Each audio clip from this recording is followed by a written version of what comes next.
আসসালামু আলাইকুম প্রিয় শিক্ষার্থীবৃন্দরা, আশা করি তোমরা সকলেই ভালো আছো।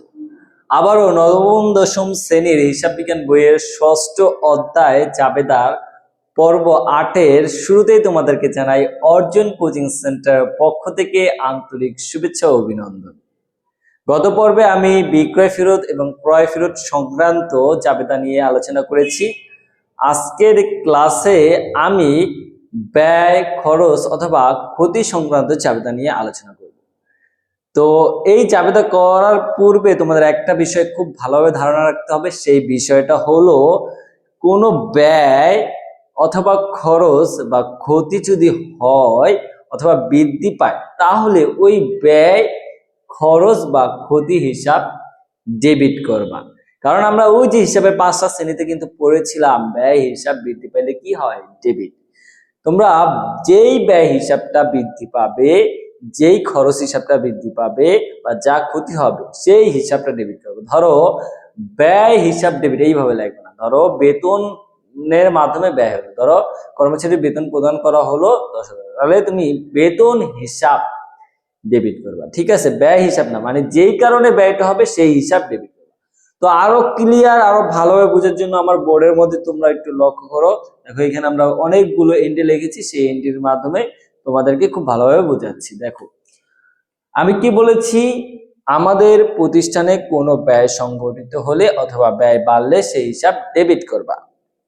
যেমন 1 নাম্বার আমি লিখেছি, যদি বলে পরিবহন ব্যয় প্রদান, তাহলে তুমি কি পরিবহন ব্যয় যদি নগদে প্রদান করি তাহলে কি হবে, ব্যয় হিসাব ডেবিট করতে হবে। এইখানে ব্যয়টা কেন হয়েছে, পরিবহনের কারণে।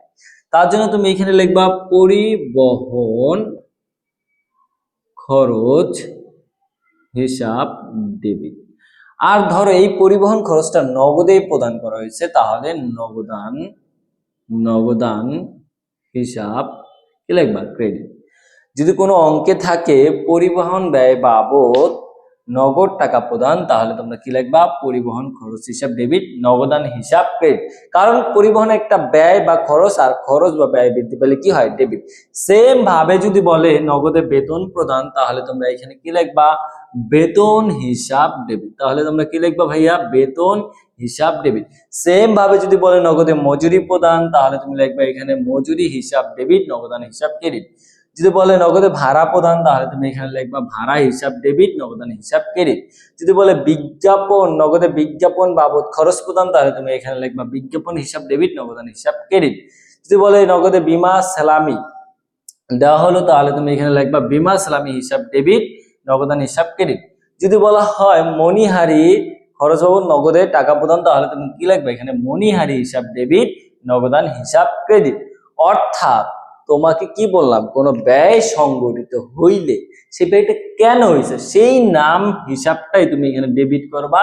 আর যদি সেই ব্যয়টা নগদে করা হয়, নগদান হিসাব ক্রেডিট। ওকে। আবার এই সবগুলা ব্যয় যদি ধরো চেকের মাধ্যমে যদি প্রদান করা হয়, তখন আমাদের ব্যাংকের থেকে টাকা হ্রাস পাবে, মানে আমাদের যে ব্যাংক সম্পদটা সেটা হ্রাস পাবে, তাহলে ব্যাংক হিসাব ক্রেডিট হবে।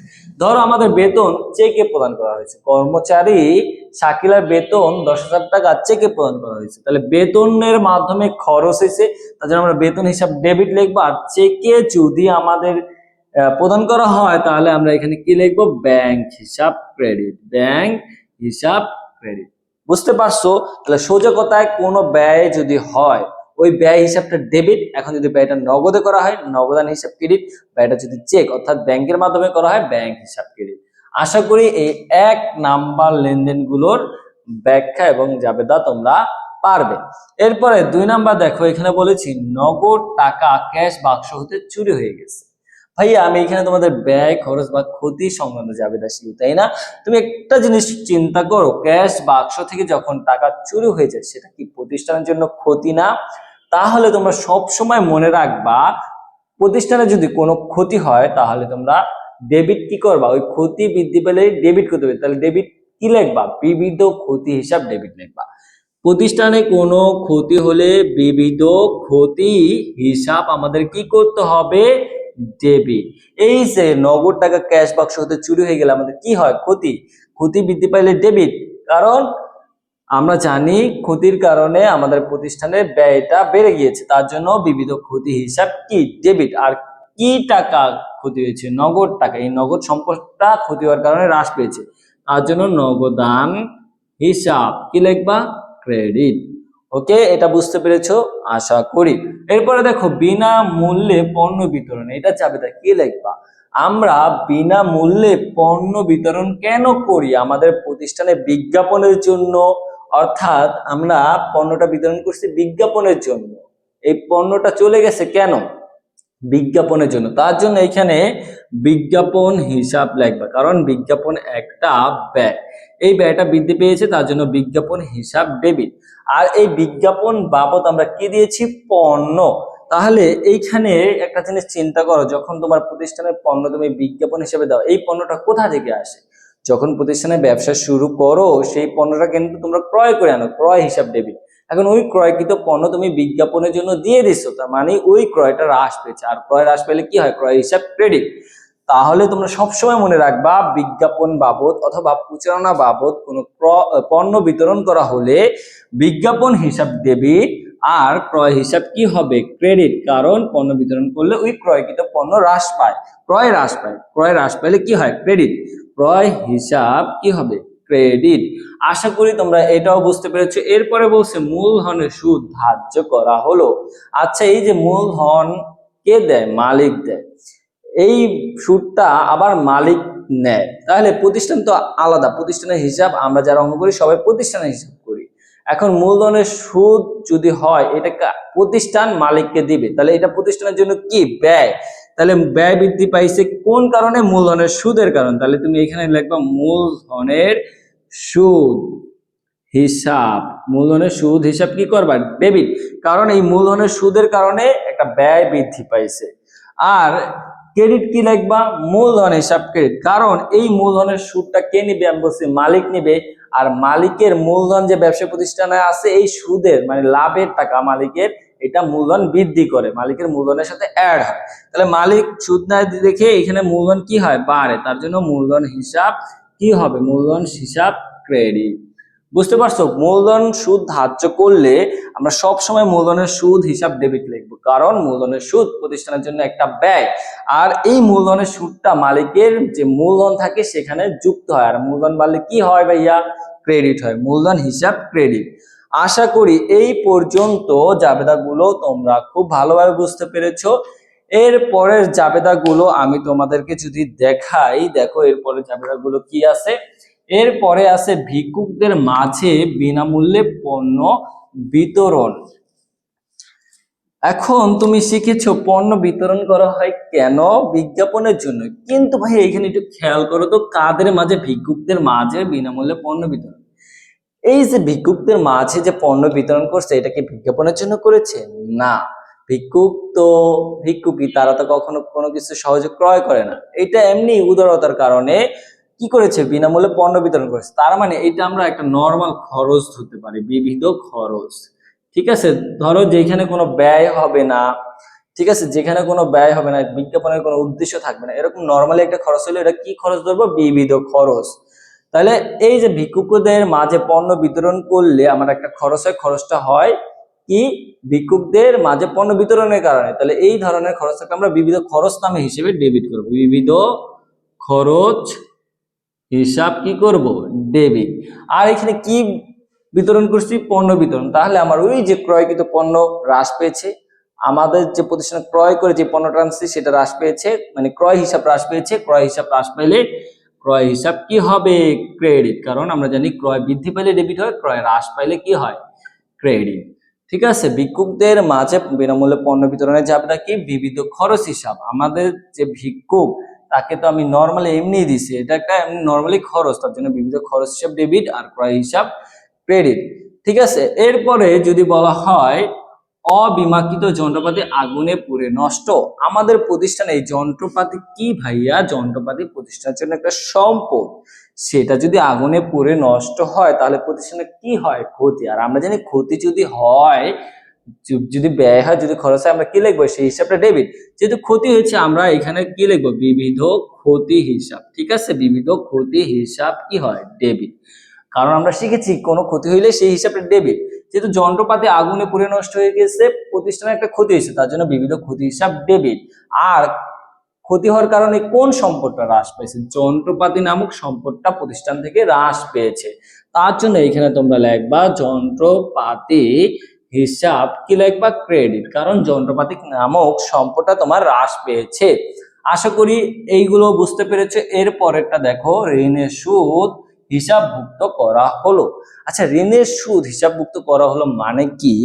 মানে হচ্ছে ধরো তুমি 10%-এ 1 লাখ টাকার ঋণ নিয়েছো, তাহলে প্রতি মাসে তোমার এই ঋণের সুদটা দিতে হবে। এখন ধরো তুমি মার্চ মাসের হিসাব করতেছো, সেই মাসের শেষে তুমি হিসাবভুক্ত করছো, তার মানে ওই মাসের ঋণের সুদটা দেওয়া হয় নাই। ঠিক আছে, 1 লক্ষ টাকা 10% যে 10,000 টাকা, ওই মাসে তুমি ঋণের সুদটা দেও নাই। ঠিক আছে, দেও নাই, তার মানে কি ওই মাসে তোমার ঋণের সুদ বকেয়া আছে। তাহলে ঋণের সুদ হিসাবভুক্ত করা হলো, অর্থাৎ যেই মাসে তুমি হিসাব করতেছো ওই মাসে ঋণের সুদ দেও নাই দেখে লাস্টে তুমি ওইটা কি হিসাবভুক্ত করেছো, মানে ওই মাসে সুদটা কি আছে? বকেয়া আছে। বকেয়া ঋণের সুদ হলে এটা আরেক নাম তুমি বলতে পারো বকেয়া ঋণের সুদ। তাহলে ঋণের সুদ বকেয়া থাকলে আমরা জাবেদা কি দিব? বকেয়া ঋণের সুদ, মানে তোমার একটা ব্যয় বকেয়া আছে, এটা দিতে হবে। যাকে টাকা দিতে হয় সে কি? পাওনাদার। ঠিক আছে, বা সে হইলো পদেয় হিসাব, তাই না? তাহলে যখন টাকা দিতে হয় সেটা কিন্তু একটা দায় বৃদ্ধি পায়। তাহলে বকেয়া ঋণের সুদ এটা আমাদের জন্য একটা দায়, তাহলে দায় বৃদ্ধি পেলে আমরা সেটা ক্রেডিট করি। তাহলে আমরা আগে বকেয়া ঋণের সুদ হিসাব কি লিখতে পারি ভাইয়া? ক্রেডিট। ঠিক আছে, বকেয়া ঋণের সুদ হিসাব ক্রেডিট। তাহলে ডেবিট কি হবে ভাইয়া?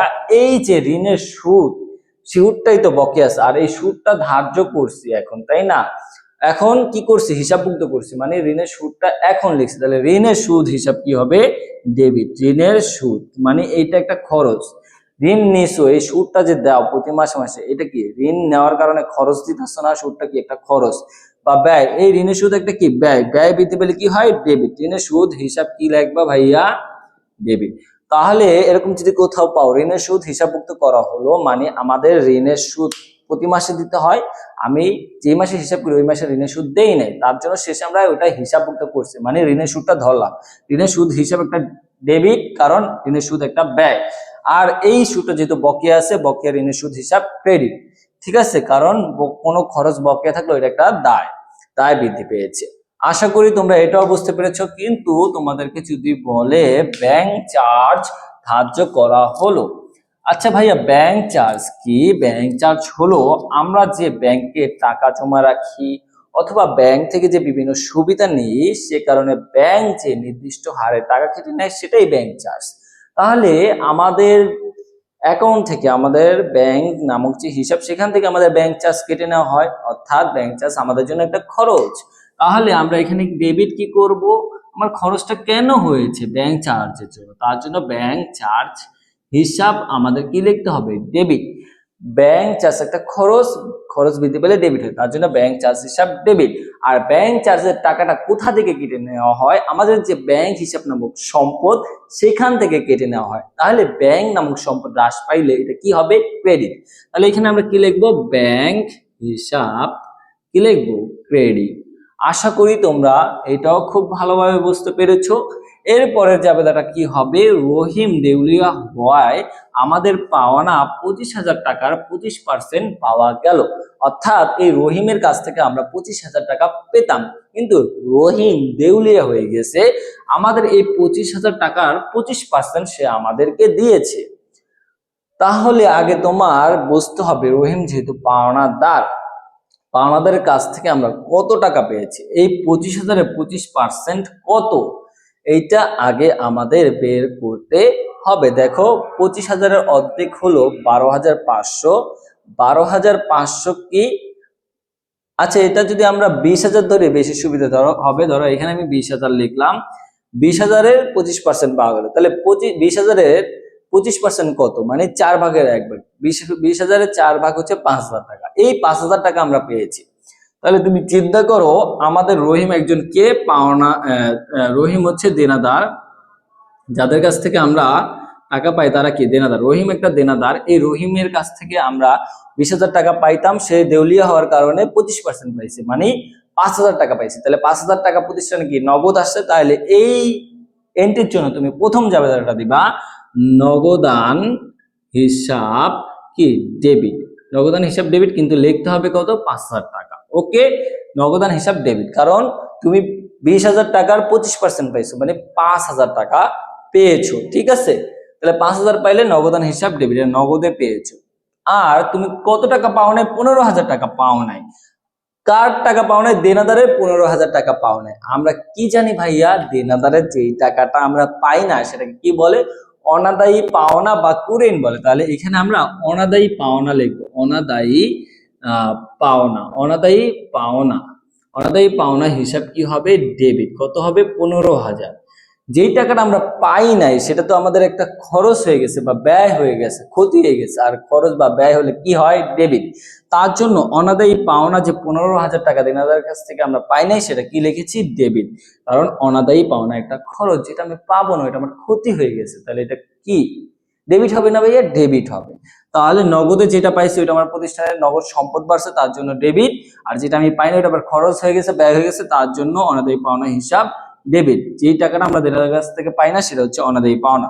এবার আমাদের এই দুইটা কারণে দেনাদার যে 20,000 ছিল, এই 20,000ই তো এখন হ্রাস পেয়েছে, কারণ এর কাছ থেকে তো আমরা আর কোনো টাকা নিতে পারবো না। মানে দেনাদার এই যে রহিম দেউলিয়া হওয়ার কারণে এর কাছ থেকে আমরা আর কোনো টাকা নিতে পারবো না। তাহলে রহিম নামে যে দেনাদার 20,000 টাকা ছিল ওইটা হ্রাস পেয়েছে। তাহলে এখানে আমরা কি লিখবো? দেনাদার হিসাব কি লিখবো? ক্রেডিট কত? 20,000 টাকাই। ওকে, বুঝতে পেরেছো? এই যে রহিমের কাছ থেকে আমরা আর কোনো টাকা পাবো না, মানে দেনাদার যে সম্পদ ছিল সেটা টোটাল 20,000 টাকাই হ্রাস পেয়েছে। এই 20,000-এর মধ্যে 15,000 আমাদের ব্যয় হয়ে গেছে, ক্ষতি হয়ে গেছে, তার জন্য অনাদায়ী পাওনা হিসাব ডেবিট। আর নগদ আমরা 5,000 টাকা পেয়েছি, নগদ সম্পদ প্রতিষ্ঠানে বৃদ্ধি পেয়েছে, তার জন্য নগদান হিসাব ডেবিট 5,000। আর দেনাদার টোটালি 20,000 কমে গেছে সম্পদ, তার জন্য এটা ক্রেডিট। আশা করি তোমরা এটা বুঝতে পেরেছো। এরপরে কি বলেছি আমরা দেখো, অগ্রিম খরচের সময় অতিক্রান্ত হয়ে গেলে অথবা ওই অগ্রিম খরচটা যদি আমরা ব্যবহার করে ফেলি বা অগ্রিম কোনো কিছু যদি আমরা ব্যবহার করে ফেলি তাহলে কি হবে জাবেদা? তাহলে মনে রাখবা এই অগ্রিম যে জিনিসটা থাকবে সেটা হচ্ছে ডেবিট হয়ে যাবে। আর এই অগ্রিম যে জিনিসটা থাকবে সেটা হচ্ছে ক্রেডিট হয়ে যাবে। অগ্রিম ধরো বিমা থাকলে ওই অগ্রিম বিমাটা ক্রেডিট হয়ে যাবে। আর ওই অগ্রিম যে জিনিসটা থেকে যেই টাইপের খরচ হবে ওইটা হচ্ছে ডেবিট হয়ে যাবে। যেমন এখানে আমি যদি বলি, ধরো তোমার রেয়া মিলে অগ্রিম বিমা দেওয়া আছে, ধরো 5 মাসের জন্য 25,000 টাকা অগ্রিম বিমা দেওয়া আছে, 5 মাসের জন্য 25,000 টাকা। এখন এই মাস বাবদ বলছে 5,000 টাকা খরচ তোমার হচ্ছে ধরতে হবে। তাহলে আমার অগ্রিম বিমা দেওয়া ছিল 25,000 টাকা, তাই না? অগ্রিম বিমা কত দেওয়া ছিল? অগ্রিম বিমা 25, এর মধ্যে আমার 5,000 টাকা খরচ দিতে বলছে। তাহলে আমরা জানি খরচ হইলে, বিমা খরচ হইলে এটা কি হবে? ডেবিট। তাহলে অগ্রিম বিমা থেকে 5,000 যদি খরচ ধরতে বলে তাহলে আমার বিমা খরচ ধরতে হবে। তাহলে আমরা প্রথমে এটার জন্য কি ধরবো? বিমা খরচ হিসাব কি লিখবো? ডেবিট। আর এই খরচটা কোথা থেকে আসবে? আমি যে আগে অগ্রিম বিমা দিয়েছিলাম, এই যে অগ্রিম বিমা দিয়েছিলাম 25,000 টাকা, সেখান থেকে নিতে হবে। তাহলে অগ্রিম বিমা নামে যে খরচ আমার সম্পদটা ছিল, চলতি সম্পদ, সেখান থেকে আমরা ক্রেডিট করব। অগ্রিম বিমা হিসাব কি করব? ক্রেডিট। আমাদের এই 5,000 টাকাই বসবে দুই পাশে। ওকে, আশা করি এটা বুঝতে পেরেছো। সেম ভাবে ধরো তোমার রেয়া মিলে মণিহারি লেখা আছে, রেয়া মিলে ধরো 20,000 টাকা। এখন বলছে মণিহারি 20,000 টাকা যে রেয়া মিলে দেওয়া আছে সেই অগ্রিম মণিহারি লেখা থাকতে পারে। অগ্রিম মণিহারি ধরো রেয়া মিলে দেওয়া আছে অগ্রিম মণিহারি 20,000 টাকা, ঠিক আছে।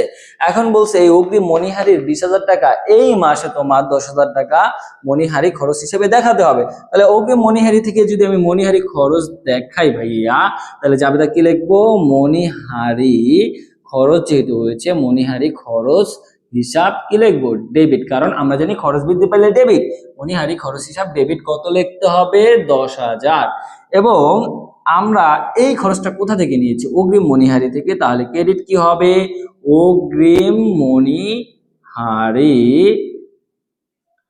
হিসাব কি হবে? ক্রেডিট। এটাও কি হবে? 10,000 টাকা। আশা করি তোমরা বুঝতে পেরেছো। কোনো অগ্রিম খরচ থাকলে সেটা যদি ব্যবহৃত হয়ে যায় অথবা খরচ হয়ে যায় তাহলে ওই খরচ হিসাবটা ডেবিট আর অগ্রিম ওই জিনিসটা কি হয়ে যাবে? ক্রেডিট। আশা করি এটাও বুঝতে পেরেছো। এর পরবর্তী লেনদেনটা যদি আমরা পড়ি, দেখো কি লেখা আছে। বলা আছে কুঋণ সঞ্চিতি ধার্য করা হলো 1,000 টাকা। তাহলে দেখো পরবর্তীটা কি আছে যে কুঋণ সঞ্চিতি ধার্য করা হলো 1,000 টাকা। তাহলে দেখো কুঋণ জিনিসটা কি এটা আগে তোমাদের বুঝতে হবে। কুঋণ কি ভাইয়া? কুঋণ হচ্ছে আমাদের যে দেনাদার আছে সেই দেনাদারের কাছ থেকে আমরা যতটুকু টাকা ভেবে নেব পাবো না সেই অংশটাই হচ্ছে কুঋণ। যেমন উদাহরণ দেই, যদি ধরো আমাদের দেনাদার আছে 20,000 টাকা, কোনো কারণে আমি বুঝতে পারলাম 5,000 টাকা আমি দেনাদারের কাছ থেকে পাবো না, তাহলে ওই 5,000 টাকা আমার জন্য কুঋণ। এরকম যদি কখনো বলে কুঋণ সঞ্চিতি ধার্য করা হলো 1,000 টাকা, তাহলে তোমরা জাবেদা কি করবা? জাবেদা করবা সব সময় এই কুঋণ হিসাব ডেবিট করবা। কি করবা ভাইয়া? কুঋণ হিসাব ডেবিট। ঠিক আছে, ওইখানে 1,000 থাকলে 1,000ই লিখবা। আর এখানে কি ধার্য করছে? সঞ্চিতি ধার্য করছে। আচ্ছা সঞ্চিতি, কুঋণ তো বুঝলাম, দেনাদারের যে অংশটা পাওয়া যায় ওইটাই কুঋণ। আর কুঋণ সঞ্চিতি কি? আমি যে বুঝতে পারলাম 1,000 টাকা পাবো না, এর কারণে আমি ওই 1,000 টাকা কমায় দিব। কমাবো কিভাবে? কুঋণ সঞ্চিতির মাধ্যমে একটা সঞ্চিতি করব কুঋণের নামে। ঠিক আছে, আমি 1,000 টাকা পাবো না, এখন বুঝলাম 1,000 টাকা ওই সঞ্চিতিতে রাখলাম। আবার কোনো কারণে পরে আবার বুঝতে পারলাম আরো 500 টাকা পাবো না, ওই 500 টাকা ওই সঞ্চিতি জমা রাখলাম। এরকম একটা সঞ্চিতি তৈরি করা হয়। আর এই সঞ্চিতিটা কি করে? দেনাদারকে হ্রাস করে। মানে সঞ্চিতি হচ্ছে একটা বিপরীত সম্পদ। ঠিক আছে, আর আমরা জানি বিপরীত সম্পদ কি হয়? ক্রেডিট হয়। যদি কুঋণ হিসাব ডেবিট হয় তাহলে তোমরা ক্রেডিট কি লিখবা? সবসময় কুঋণ সঞ্চিতি ধার্য করার জন্য কুঋণ সঞ্চিতি হিসাব ক্রেডিট লিখবা। ঠিক আছে, কুঋণ সঞ্চিতি।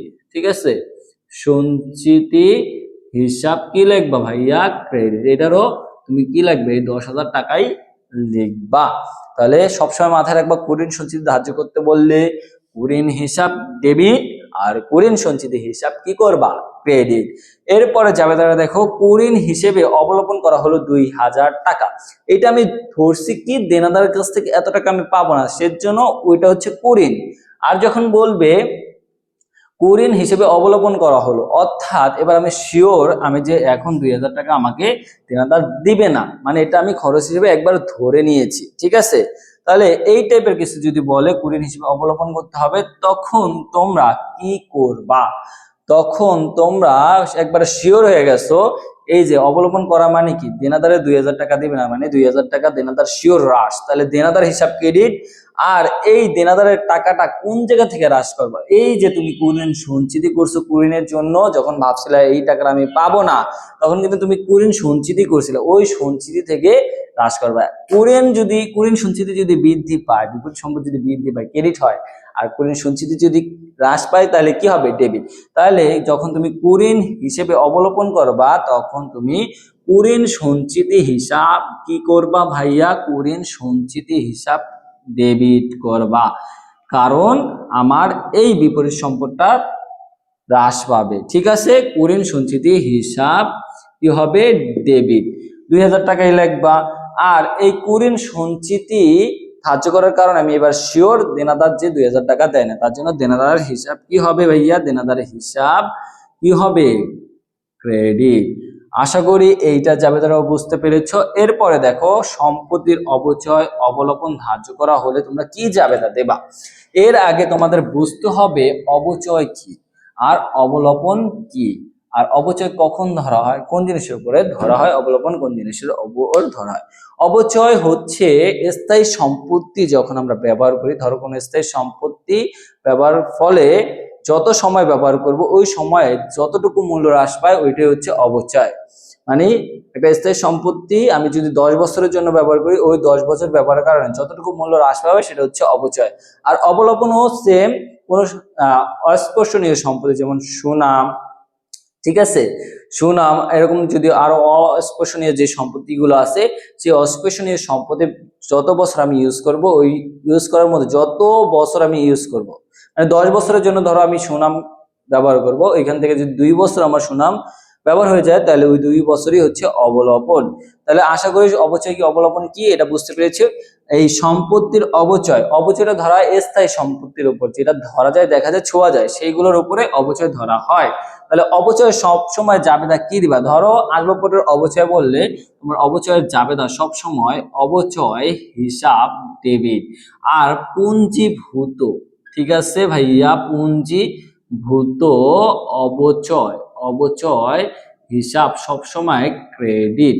তাহলে আসবাবপত্রের উপর যদি অবচয় ধরা হয়, তাহলে তুমি লিখবে অবচয় হিসাব ডেবিট, পুঞ্জীভূত অবচয় হিসাব ক্রেডিট, পাশে খালি আসবাবপত্র লিখে দিবা। আবার যদি বলো যন্ত্রপাতির উপর অবচয় ধরো, যন্ত্রপাতি কি দেখা যায়, ধরা যায়, ছোঁয়া যায়, যদি বলো যন্ত্রপাতির উপর অবচয় ধরো, অবচয় হিসাব ডেবিট, পুঞ্জীভূত অবচয় হিসাব ক্রেডিট, ব্র্যাকেটে যন্ত্রপাতি। এরকম যে কোনো স্থায়ী সম্পত্তির উপরে অবচয় ধরতে বললে অবচয় হিসাব ডেবিট, পুঞ্জীভূত অবচয় হিসাব ক্রেডিট হবে। এরপরে অবলোপন কি, ধরো সুনামের উপর অবলোপন ধরতে বলছে, তাহলে অবলোপনের জাবেদা সবসময় মনে রাখবা অবলোপন হিসাব ভাইয়া ডেবিট। অবলোপন হিসাব কি হবে, ডেবিট। আর পুঞ্জীভূত অবলোপন হিসাব, ঠিক আছে, অবলোপন বললে পুঞ্জীভূত, পুঞ্জীভূত অবলোপন, আর অবচয় বললে পুঞ্জীভূত অবচয়। অবলোপন বললে অবলোপন হিসাব ডেবিট, অবচয় বললে অবচয় হিসাব ডেবিট, ঠিক আছে। অবলোপন হিসাব কি হবে, ক্রেডিট। ওকে, তাহলে অবলোপন বললে অবলোপন হিসাব ডেবিট, পুঞ্জীভূত অবলোপন হিসাব ক্রেডিট, আর অবচয় বললে অবচয় হিসাব ডেবিট, পুঞ্জীভূত অবচয় হিসাব ক্রেডিট। আশা করি এটাও বুঝতে পেরেছো। এরপরে দেখো কি বলছে, বিলম্বে সরবরাহের জন্য ক্ষতিপূরণ প্রদান। অর্থাৎ ধরো আমি কোনো মাল বিভিন্ন দোকানে সরবরাহ করি, এখন আমরা কেউ 10,000 টাকার অর্ডার দিচ্ছে, আমি আমার অর্ডারটা দেওয়ার কথা ছিল আজকে, ধরো এটা আমি আগামীকালকে যদি দিই, ধরো ওনার কাস্টমার ছুটে গেছে, তাহলে 10,000 জায়গায় সে আমাকে 9,000 দিচ্ছে, 1,000 টাকা ক্ষতি হয়েছে। 1,000 টাকা কি হইলো, আমার ক্ষতি। তাহলে বিলম্বে সরবরাহের জন্য ক্ষতিপূরণ প্রদান করলে আমার অলমোস্ট আমি বুঝতে পেরেছি আমার ক্ষতি হয়েছে, বা এখানে লেখা আছে ক্ষতিপূরণ।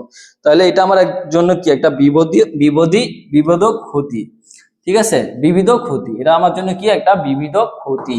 তাহলে বিলম্বে সরবরাহের জন্য যেহেতু আমার ক্ষতি হচ্ছে, আর ক্ষতি হলে কি লিখতে হয় ভাইয়া, বিবিধ ক্ষতি হিসাব ডেবিট, বিবিধ ক্ষতি হিসাব কি লিখবো, ডেবিট। আর যখন আমি টাকাটা নেব, 1,000 টাকা নগদ টাকা কম পাবো না, তার জন্য নগদান হিসাব কি লিখবা ভাইয়া, নগদান হিসাব ক্রেডিট। আর আমার নগদ টাকা আমি কম পাবো, ওই নগদ সম্পদটা হ্রাস পেয়েছে, নাহলে নগদান হিসাব ক্রেডিট। ওকে, এরপরে দেখো ব্যাংকে জমা দেওয়ার পথে 1,000 টাকা চুরি ছিনতাই হয়ে গেছে। ভাইয়া তুমি ব্যাংকে জমা দিতে যখন চাও, তখন তোমার নগদান বইতে আমরা লিখি ব্যাংক হিসাব ডেবিট, নগদান হিসাব ক্রেডিট। অর্থাৎ অলমোস্ট আমি বাসার খাতা লিখেছি ব্যাংক হিসাব ডেবিট। এখন আমার ব্যাংকে যাওয়ার পথে 1,000 টাকা যদি চুরি হয়ে যায়, তাহলে আমার কি হয়, ক্ষতি। তাহলে আগে ক্ষতির জাবেদা দিবা বিবিধ ক্ষতি হিসাব, বিবিধ ক্ষতি হিসাব কি লিখবা, ডেবিট।